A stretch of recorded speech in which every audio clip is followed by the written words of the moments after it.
Ya, terima kasih para penonton Dhamma TV yang selalu damai di hati. Ya, Dhamma TV selalu menepati janji. Di segmen sebelumnya kami mengatakan bahwa nanti akan ada tokoh-tokoh besar, besar dengan kecil, dengan gede lain loh ya. Kalau tokoh gede itu mungkin artinya orang Bali kali ya, gitu ya. Tapi kalau tokoh besar itu artinya kegiatannya sudah menyangkut masalah sesuatu yang mungkin jarang terjangkau oleh umum. Tidak akan disayang kalau tidak kenal. Biarlah memperkenalkan diri dari saudara saya yang di sebelah kiri saya. Nun sewu Mas, dan tepangaken jangan dikurangi embel-embelnya segala macam, karena hidup itu penuh dengan kesusah payah untuk mencari, dan itu merupakan kebanggaan jenengan keluarga bahkan Indonesia. Ye, monggo sewu. Rahayu Romo. Rahayu. Saya nama lengkap Haji Muhammad, dari depannya Profesor Dr. Insinyur Haji Muhammad ya Rasulullah SAW. Sebenarnya ada MH-nya juga, tapi belum dimasukkan KTP. Saya lahir di Tulungagung, Romo. Ibu saya namanya Ibu Muntini. Bapak saya namanya Muhammad Talhah. Kemudian saya lahir di Tulungagung, kemudian melanjutkan sekolah di Malang, terus kemudian saya di Surabaya, yang sekarang ada di Gresik. Ngomong-ngomong udah kagungan cucu buyut atau apa? Alhamdulillah punya cucu satu. Punya cucu satu. Waduh, umur berapa? Baru 4 tahun. Waduh, lucu-lucu deh. Ya, kayak gitulah dan baik gitu ya. Nah, selanjutnya adalah para penonton Dhamma TV. Saudara saya, adik saya yang ganteng ini kelihatannya juga aktif juga di bidang seni budaya dan kegiatan spiritual ini. Monggo kenalkan. Rahayu. Rahayu. Saya Haji Alex Wandi, sarjana teknik. Saya dilahirkan di Kota Gresik 15 Mei 1965. Ibu saya Sumi bin Ahmad Sari. Ayah saya Haji Saharahab bin Sofyan dari Surabaya. Kalau ibu dari Gresik, Romo. Oh gitu ya, waduh. Ya, aneh akhir-akhir ini ya. Priayi-priayi dari Tulungagung, dari Gresik, Kediri, pada merapat akhir-akhir ini. Kok saya lalu jadi ingat kudangane leluhur bakal iki Blitar dadi latar, Tulungagung dadi gedung, Kediri dadi kali. Bukan kok nanti kebanjiran itu enggak ya. Blitar tuh ternyata benar. Dari Blitarlah manusia-manusia digembleng untuk menjadi Hanggabaya, dari satria-satria yang besar ya. Jadi di sana makanya ada Candi Palah atau Candi Penataran. Penataran tuh orang mencari tingkat jenjang keilmuan ya. Tatar di sana. Lalu Tulungagung dari Kedung, tempat penjenengan lahir. Kedung apa? Kedungnya ilmu pengetahuan, yang nanti itu mungkin akan menyelesaikan kebuntuan dan kegelapan manusia secara umum dan Indonesia secara nasional. Mungkin ya, pakai istilah mungkin ya. Lalu Kediri dadi kali. Kediri itu sekarang sudah mempunyai pesawat terbang landasan ini ya.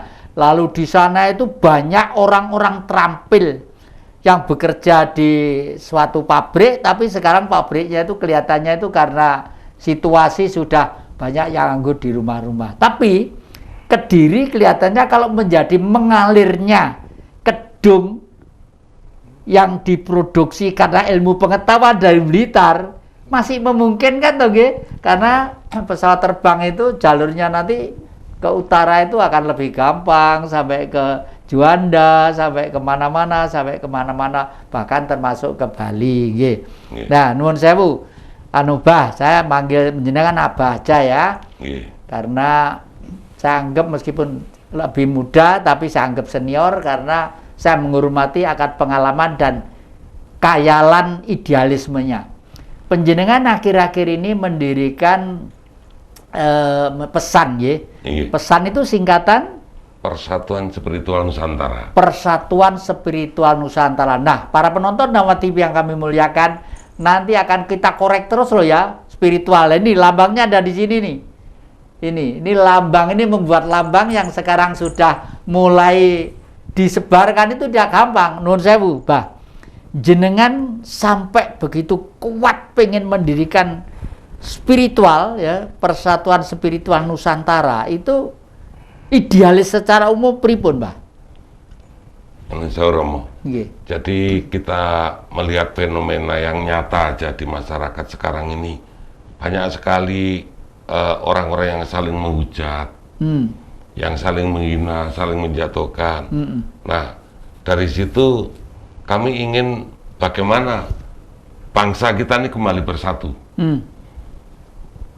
Dengan bersatunya ini, nanti akan kembalilah persaudaraan yang erat dan kejayaan daripada Indonesia itu sendiri. Tentu akan pemikiran kami akan bisa dijalani melalui jalur spiritual.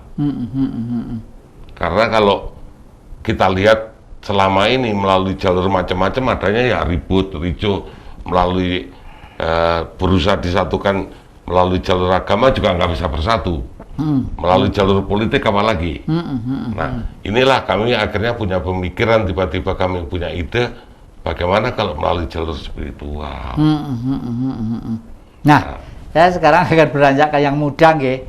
Panjenengan langsung menggabung menjadi salah satu organ yang baru lahir untuk sementara akan bergerak se-Jawa Timur gitu nggih kalau nggak salah. Jenengan memandang bergeraknya spiritual itu dengan organisasi-organisasi lembaga keormasan ataupun sosial yang lainnya itu perbedaannya di mana itu? Iya, dan Romo, secara pribadi kita generasi muda Romo ingin memacu untuk generasi-generasi ke depan dengan berdirinya organisasi Persatuan dari Spiritual Nusantara ini. Kita memacu karena beberapa lembaga atau organisasi selama ini yang kita geluti, saya pikir spiritual tepat sekali untuk ke depan. Karena apa? Tujuan Spiritual Nusantara ini mempersatukan anak bangsa, nggak ada perbedaan ras, suku, apalagi agama. Kita ingin mempersatukan Romo untuk generasi kita, generasi muda ini. Nah, tujuan kita karena tanah Jawa ini nggak lepas dari raja-raja. Ya, dunia Indonesia pertama kali yang muncul ada raja-raja itu Romo. Makanya kita nggak boleh melupakan leluhur kita. Nah, setelah jadi negara republik ini, seolah-olah raja-raja ini dilupakan. Leluhur-leluhur kita ini. Nah, ini kita bangkit Romo dengan adanya Persatuan Spiritual Nusantara ini. Kita harus bergiat memacu ke depan untuk mempersatukan ke Nusantara ini seluruhnya. Nah, para penonton Dhamma TV yang kami muliakan, ya ternyata unek-unek ya, bahasa Jawa tembungnya unek-unek. Iya. Gandrungnya psikologi pikiran masyarakat secara umum, gandrung akan suatu sistem pemerintahan yang ayem dan mapan ya. Karena apa? Ya memang ada alasan. Kenapa? Indonesia, kalau sekarang disebut Indonesia, dulu pernah ada pemerintahan yang umurnya itu 341 tahun, yaitu di zaman Majapahit ya. Dan Majapahit 341 tahun itu pengaruhnya sampai 2/3 dunia. Sampai ke Madagaskar, sampai ke Thailand, sampai ke Brunei, sampai ke Ternate, sampai ke Gurun, dan lain sebagainya. Nah, itu mustahil kalau semuanya itu tahu-tahu jadi, kan enggak. Kan mesti anak orek-orek edisi, istilah Mas Kenario tadi ya, segmen yang pertama tadi itu adalah kudu nggawe ngengrengan cerita skenario disusun sedemikian rapi, lalu sehingga tertata seperti itulah. Mas, saya masih kembali ke Mas Alek dulu. Mas Alek, menurut jenengan apa kira-kira mungkin, kalau mungkin situasinya bagaimana terwujudnya suatu kerajaan? Apa kita kembalikan ke Keraton Jogja, apa kita kembalikan ke Keraton Solo, apa Cirebon, apa ya, Pontianak atau Palembang, Nun Sewu, kira-kira pribadi itu? Iya, jadi Romo, kalau kita untuk ke depan, kita ini banyak penghasil bumi juga, Polowijo juga banyak di mana-mana. Sebetulnya Indonesia tuh, tanah Jawa ini semuanya ada. Ya. Surga dunia itu ya tanah Jawa Indonesia ini, Romo, sebetulnya. Semua digali ada di situ. Nah, tinggal generasi kita, generasi muda ini, ada kemauan keras, pasti terwujud, Romo, itu. Nah, kalau secara pribadi kita, saya sendiri, kalau pemerintahan Republik ini memang betul-betul amanah dari leluhur kita dijalankan dengan sebaik-baiknya,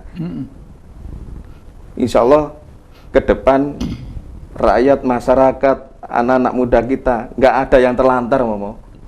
Masalah pendidikan, masalah pekerjaan, seperti itu, Romo. Nanti kita nunggu senior-senior kita, ya, para bintang-bintang itu kan banyak, Romo. Nah, harapan saya ke depan ini kasih kesempatan generasi muda ini. Banyak yang punya kelebihan-kelebihan, Romo. Jadi nggak selalu mendatangkan tenaga-tenaga asing, terutama itu. Karena apa? Akhir-akhir ini tambang, terutama tambang-tambang alam, termasuk minyak, perminyakan itu, juga yang lain, itu banyak yang bisa digali. Ternyata apa? Tenaga-tenaga dari luar yang bisa istilahnya bergiat di tanah Jawa ini. Nah, ini sayang kita, sayang sekali sama para pemimpin yang ada sekarang ini. Ya, para penonton Dhamma TV yang kami muliakan, jangan kemana-mana ya, masih asik kita bedah lewat spiritual tentang Indonesia ini.